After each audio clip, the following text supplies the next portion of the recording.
मित्रों, जल, जंगल और ज़मीन, इन तीन तत्वों के बिना प्रकृति की कल्पना नहीं की जा सकती। जंगल है तो वन्य जीव हैं, जल है तो जलीय जीवों का अस्तित्व है और उससे भी ज़्यादा अहम हमारे जीवन का अस्तित्व है। दुनिया में सबसे समृद्ध देश वही हुए जहाँ जल, जंगल और ज़मीन पर्याप्त मात्रा में हो। हमारा देश नदियों, जंगल और वन्य जीवों के लिए दुनिया भर में प्रसिद्ध है। मित्रों, प्रकृति बची रहेगी तभी जीवन बचेगा और इसी के प्रति जागरूकता के उद्देश्य से हर वर्ष 28 जुलाई को यानी आज के दिन को विश्व प्रकृति संरक्षण दिवस के रूप में मनाया जाता है। तो मित्रों, आज आपका दोस्त आशीष मौजूद है आपके बीच। तो चलिए हम चर्चा करते हैं आज के इस बेहद खास दिन के विषय में।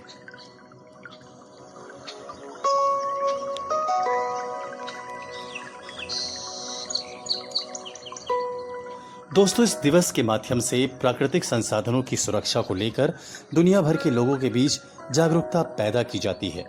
एक स्वस्थ माहौल ही स्थिर और उत्पादक समाज की बुनियाद होता है और विश्व प्रकृति संरक्षण दिवस भी ऐसे ही विचारों पर आधारित है।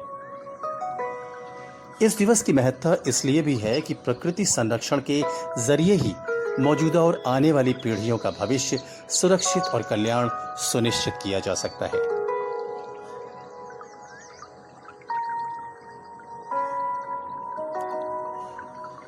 मित्रों, विश्व प्रकृति संरक्षण दिवस का उद्देश्य प्रकृति के संरक्षण के लिए जरूरी कदम उठाना है। प्रकृति में असंतुलन होने के कारण ही हमें आपदाओं का सामना करना पड़ता है।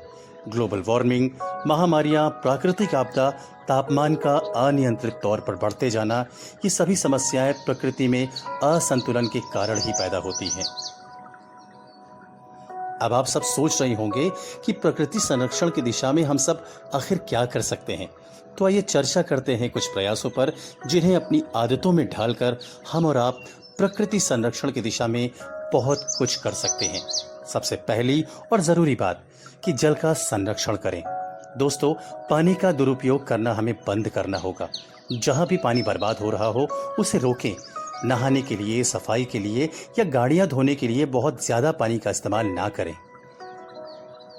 दूसरी बात, ऊर्जा संरक्षण के लिए बिजली की बचत करें।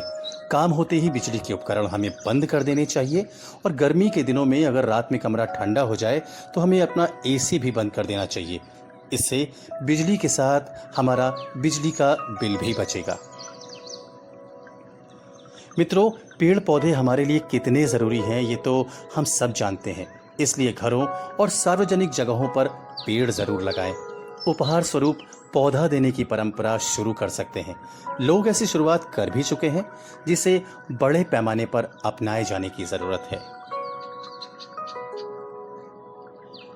गंदगी इधर उधर न फैलाएं, बल्कि कूड़ेदान में ही फेंकें और संभव हो तो खुद ही जैविक कचरों की कंपोस्टिंग करें। गंदगी ना होने से बीमारियां भी नहीं फैलेंगी और कंपोस्ट खाद का इस्तेमाल खेतों में या बागवानी में किया जा सकता है। और सबसे ज़रूरी बात कि लोगों को प्रकृति, पर्यावरण और ऊर्जा संरक्षण के विषय में बताएं।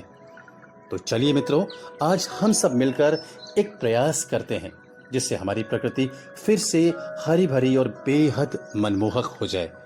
तो इसी वायदे के साथ कि फिर से रूबरू हो जाऊंगा मैं यानी आपका दोस्त आशीष, आज के लिए बस इतना ही।